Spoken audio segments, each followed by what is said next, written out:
আমি রিল বা ভিডিও, বিশ্বাস করুন, একেবারে সত্যি সত্যি সত্যি সত্যি করে বলছি, আমি কারোর উদ্দেশ্য করে পোস্ট করি না। আমার মনে হয় এগুলো আমি পোস্ট করব, তাই করি। কিন্তু কেউ যদি গায়ে মেখে না, তা আমি কী করতে পারি? আসলে কি জানেন তো,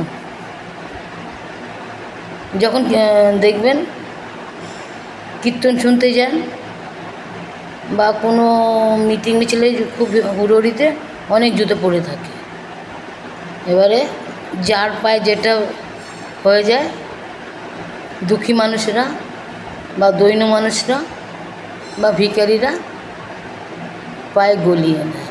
এটাও ঠিক তাই, শুনলেও হাসি পায়।